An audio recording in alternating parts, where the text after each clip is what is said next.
China controls roughly 90% of the global rare earth processing. The United States depends on these materials for everything from fighter jets to electric vehicles. For years, that system worked, but now it's starting to break because the relationship between the US and China over rare earths isn't stable anymore. It's being renegotiated, under pressure, under deadlines, and under the growing weight of a much larger technological rivalry. So the question is simple. What happens when a strategic competitor controls the supply chain behind your most critical industries? At first glance, rare earth sounds like a resource story. Minerals, mines, geology. But that framing misses the real issue, because rare earths are not actually rare. They exist in multiple regions across the United States, Australia, and parts of Africa. The real constraint is something else entirely: processing, turning raw material into usable components.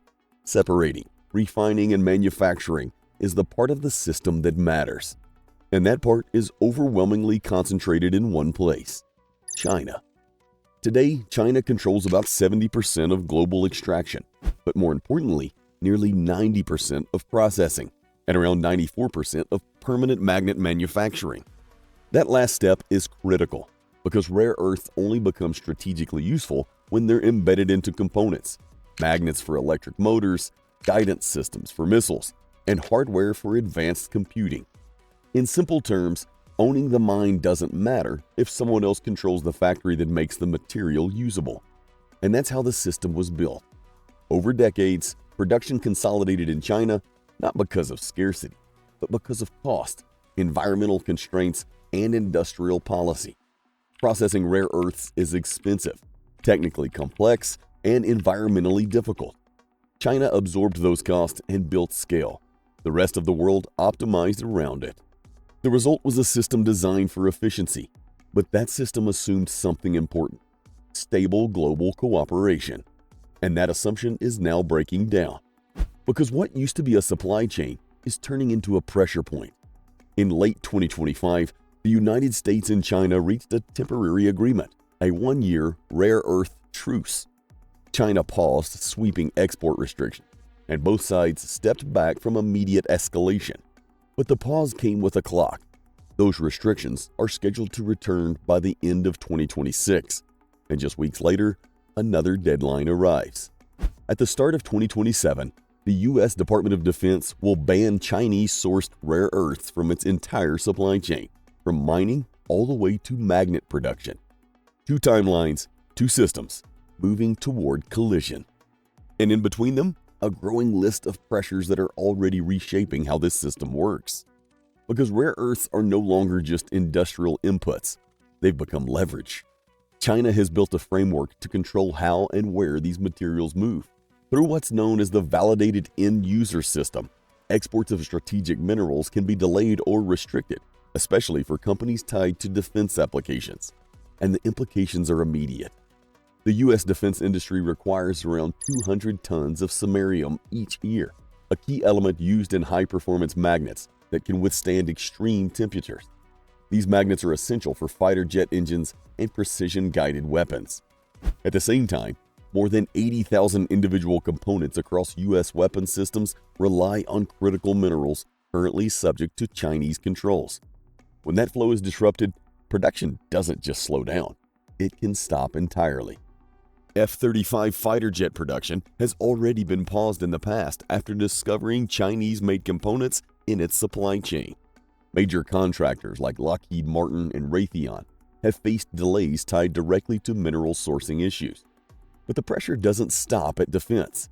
In October 2025, China introduced a new rule that expanded its control far beyond its own borders.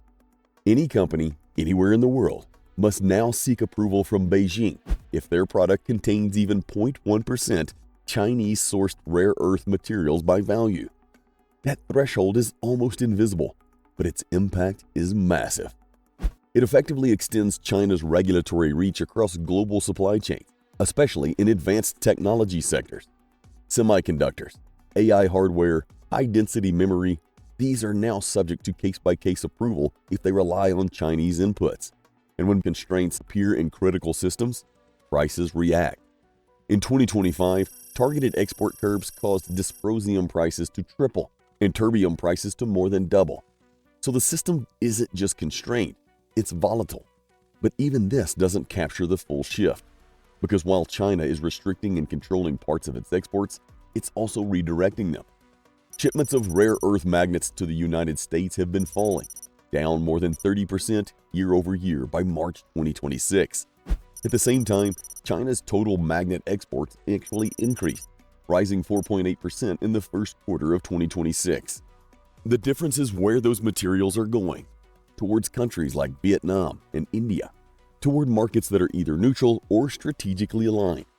This is not a supply reduction, it's a supply reallocation, and that reveals something deeper. China isn't just producing rare earths, it's shaping the flow of global industrial capacity. But pressure doesn't exist on one side alone, because the United States holds a different kind of leverage. Not in raw materials, but in technology.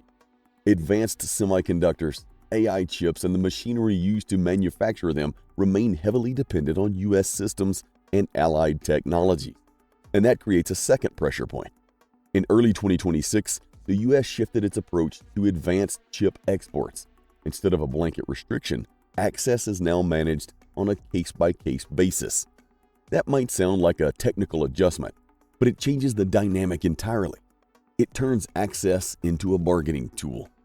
The United States can loosen or tighten China's access to high-end computing depending on how China behaves in other areas, like rare earth exports.